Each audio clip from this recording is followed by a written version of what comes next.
Hello and welcome. It's Gilly Cube. I'm doing a acrylic fluid art pour. I'm trying to go back to how I used to put all of my colours and swipe and get these amazing cells, and I'm going to go back to using the butane torch and see if it makes any difference. So I will get right on with it.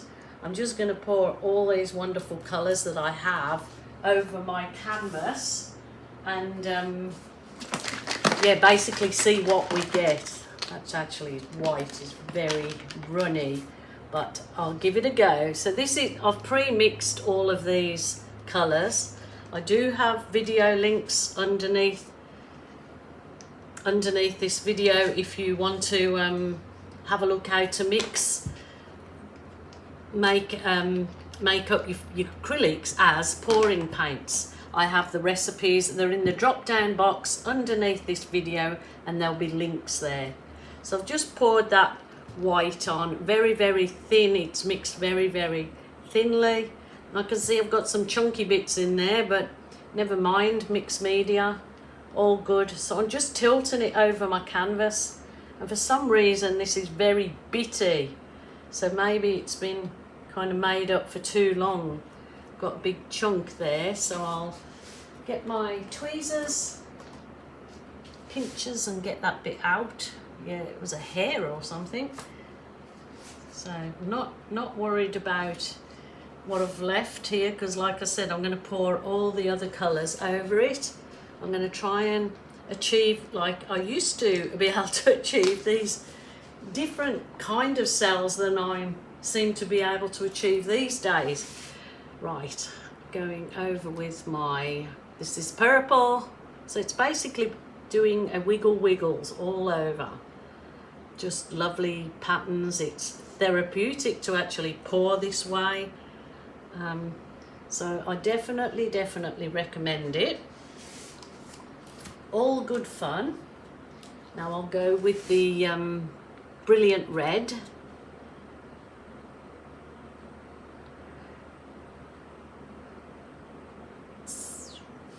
Remember, don't stress too much about it. It's only paint. Don't let criticism of other people derail you. Your art, your rules, your way. Stick to that. This is a tangerine fluoro, believe it or not. I had it sitting there, so I thought, why not? I want to add such bright and vibrant colours to really lift the mood today. And I'm going to go with, it's a navy, so I put a pop of a dark colour in there.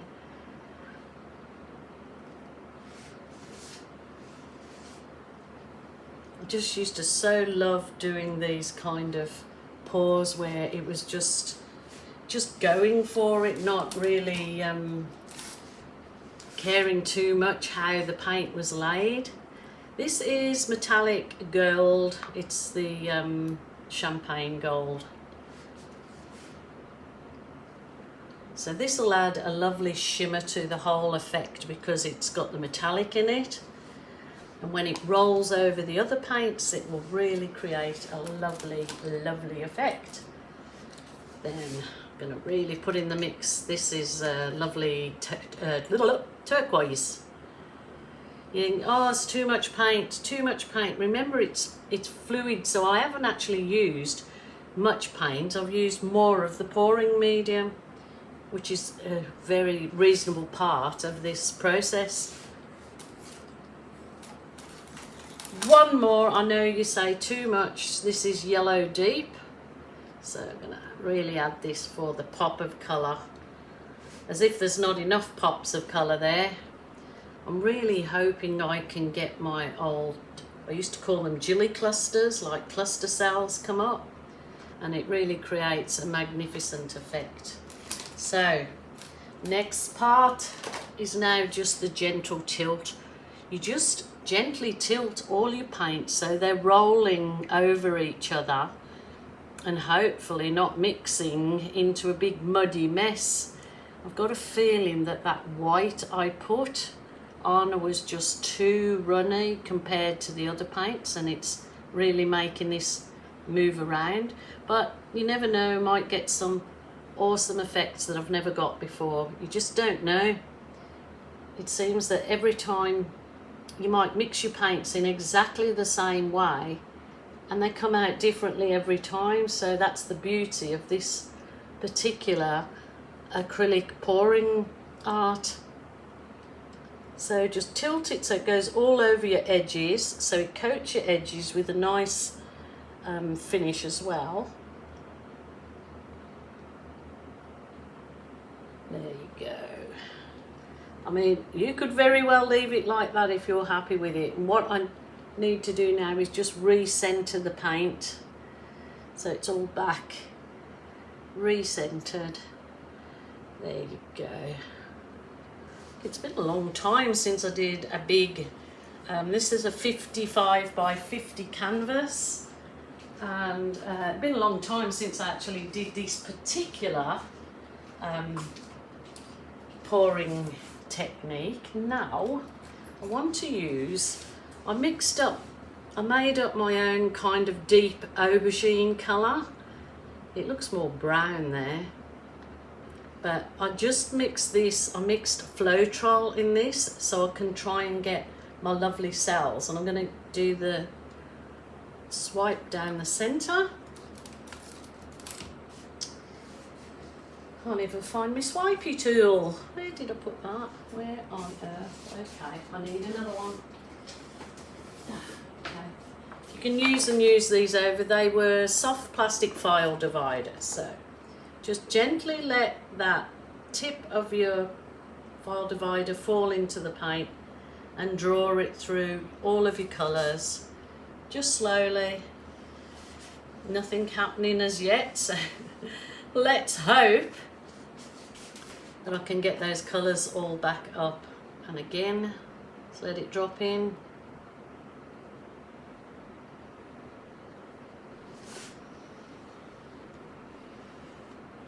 I wanted to do it with a dark colour because I wanted those colours to pop through, which they absolutely will do. Oh, I'm going to turn it around. The paint isn't wasted that's there. I can collect it up and use it for a base coat on something. So I can see some little cells trying to form there. So let's hope that when I put the heat on it, that it really does bring the lovely colours through. So again, swiping through nice and gently. Doesn't matter if you miss an area. Wiping your swipe tool off in between each swipe, because otherwise it will just make your work go muddy. And again.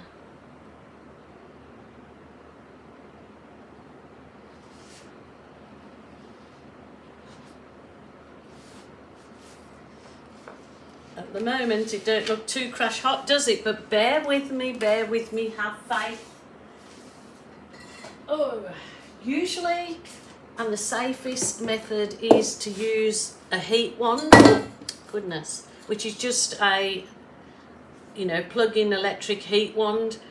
But I'm going to go back to how I used to do it, and I don't recommend it for everyone. It's the butane torch. If you're living in housing or units and things, they don't allow these, so be very, very careful and check with the authorities. Right. Oh yes, look at those cluster cells coming up. Not so much so in the thick area, but I have a plan for that. Those colours to all come through like shining stars. Not coming like I used to be able to do it. I used to be able to hit it with the butane torch and straight away these beautiful clusters would come up. So I don't know what I'm doing, what I'm not doing. Years ago I've gone back and looked at my recipes, so unless it's the actual products that have changed, my butane torch is running out now. So okay, that's just about out. So I have to forget to change that, but I'll just run over it with my heat wand.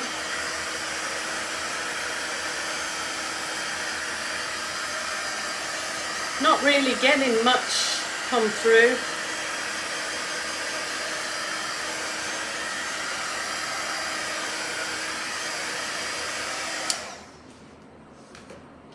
So this I would consider not a success, but when all else fails, the trusty old balloon will bring all those colours back through, believe it or not. So I'm not going to just kiss this balloon in here, I'm going to actually roll it.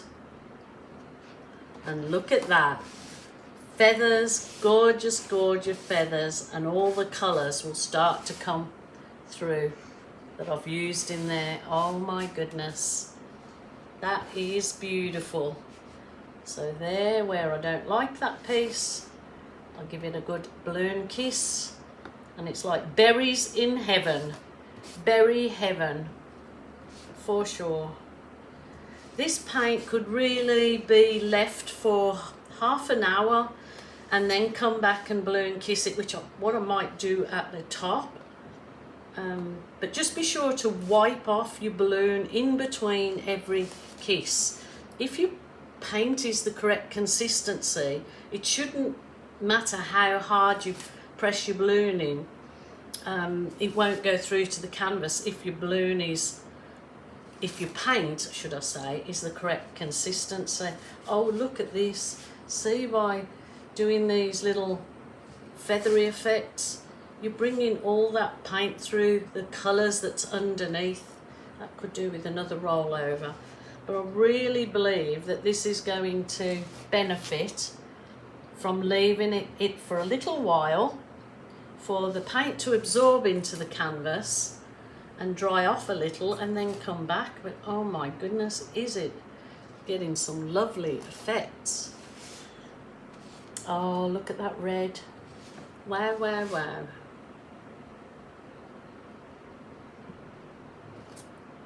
Berries in paradise. See, so all the colours that you put under there all coming through with the magic of the balloon. Actually, I said I was going to leave the top, and I just can't leave it alone because I'm so excited about it. I'm going to roll that again. So that does make some lovely feathering effects for sure.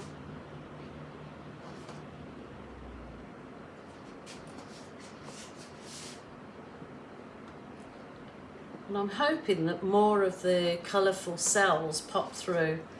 But that is gorgeous. Really, really gorgeous. And I'm sure if you are a beginner and you get these kind of results, it's something that you will, you know, be super excited about. Because I can remember when I first started to get those kind of results, and I was definitely no artist. Still not now. I just enjoy what I'm doing. You know, it's wonderful. So I will leave it, and if it is absolutely fine as it is when I come back, then you will see the end results in the dried photos. So like I said, I might go through with some smaller balloon kisses just to bring up some more of the colour. Just keep wiping it off, going back through, and then you'll bring up that lovely colour underneath. I'd like to find that red again. Must be up here. That's beautiful. Beautiful, beautiful. Super stunning, super easy.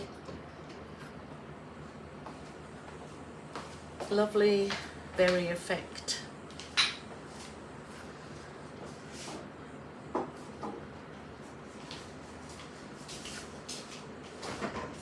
Bring you down closer to have a little look-see. Oh my goodness, I am super happy with this. I know there's dark areas, but it just actually highlights the gorgeousness of all the other berry kisses that's brought up. I think I'm going to go back over that. It's looking a bit wibbly wobbly, not so much like the feather. I really like that one. That's gorgeous. Look at those lovely effects in that. Even those, look. So yeah, I'm so tempted just to do the small balloon kisses through it. I suppose then it'll be over kissed, but I just don't believe you can kiss it enough. There you go. Very it was my technique. I started, I think my very first video was this exact technique that I did on YouTube. It began my absolute love and passion for fluid art. So if you're not an artist but you want to give it a go, it's certainly worth a try. Like I said, there's links below for beginners videos and recipes in there to show you how to mix up your fluid art. There's also links where you can get products in Australia on my Amazon store, and also there is a US link there for a lady that sells the Australian floetrol and paints that I use. So be happy, people, enjoy, and remember, if you're feeling sad, lonely or depressed, please ring a family member or a friend, or if that isn't available to you, there is a helpline. Until next time, bye for now.